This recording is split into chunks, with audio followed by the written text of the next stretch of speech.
Hello, first of all, a very happy Diwali to all the viewers. May this Diwali brings a lot of love and happiness into your life. Hello people, welcome back to my YouTube channel Eco Ada Way to Economics. I hope you all are doing good. So before moving on, let me tell you that this channel is about the subject economics.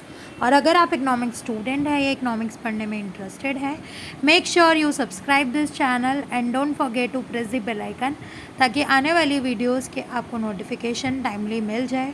So in this video we continue NCERT class 12 part B Indian economic development chapter 3 economic reform since 1991. इस chapter की previous videos already channel पे uploaded हैं. अगर अभी तक आपने वो नहीं देखे हैं, मेक श्योर आप पहले वो देखें. So our today's topic is trade and investment policy reforms, which includes the foreign trade, liberalization, banking, tax reform and demands for the foreign investment. So as you know, trading requires the demand for the foreign investment कि foreign जो है उनकी investment India में बढ़े. Also these policies are particular to a specific country and are formed by its public officials. So basically अगर हमें किसी specific country की ट्रेडिंग को बढ़ाना है, we require the demand for the foreign investment so that the public officials are formed. Is that clear? The next is the objectives or the aims of trade and investment policy.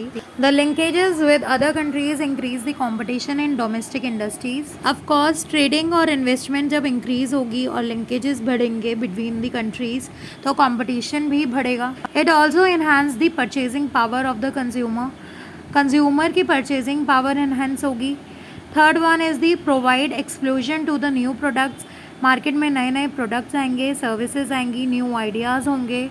Also it give domestic firms wider market in which to sell goods and services. Means that जितने भी domestic firms हैं उनको एक wider market मिलेगी to sell their goods and services to the other. के I hope आपको इतना clear होगा. The next topic is quantitative restriction. It specifies the limits of imposed by the countries on a quantity or the value of goods that can be imported or exported. So basically आपको term से ही समझ आ रहा होगा कि quantitative restriction means कि quantity के ऊपर restriction लगाना of any goods or the service, whether the goods can be exported or imported.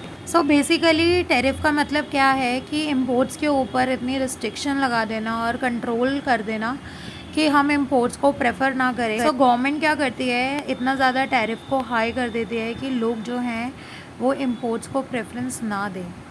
Is that clear? The next term is import licensing. It can be defined as an administrative procedure requiring the submission of an application or other documentation to the relevant administrative body as a prior condition for importation of goods. Means import licensing वो चीज़ है कि अगर आपको किसी country में import कर रहा है सामान तो आपको उसके लिए लाइसेंस चाहिए होगा. सो बेसिकली जैसे आपको ड्राइव करने के लिए ड्राइविंग लाइसेंस की रिक्वायरमेंट होती है, वैसे ही किसी भी पर्टिकुलर गुड को इम्पोर्ट करने के लिए आपको इम्पोर्ट लाइसेंस की ज़रूरत होती है. सो import licensing is the administrative procedure जिसमें आपको डॉक्यूमेंटेशन देनी पड़ती है, वेरिफिकेशन करानी पड़ती है. Is that clear? Our next term is export duties. A large country will increase the world price of the taxed commodity. For example India ने किसी पर्टिकुलर गुड का जो है वो प्राइस बढ़ा दिया and this in return will increase the relative price of the exports compare to the import. So उससे क्या होगा कि रिलेटिव प्राइस ऑफ एक्सपोर्ट भी इंक्रीज होगा comparison of the imports. Right? That clear?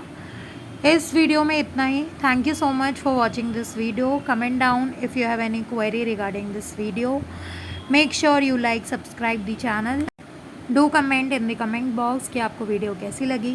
Don't forget to like, share and subscribe to the channel and share the videos with your friends and relative. See you soon with the next video. Till then, thank you for supporting.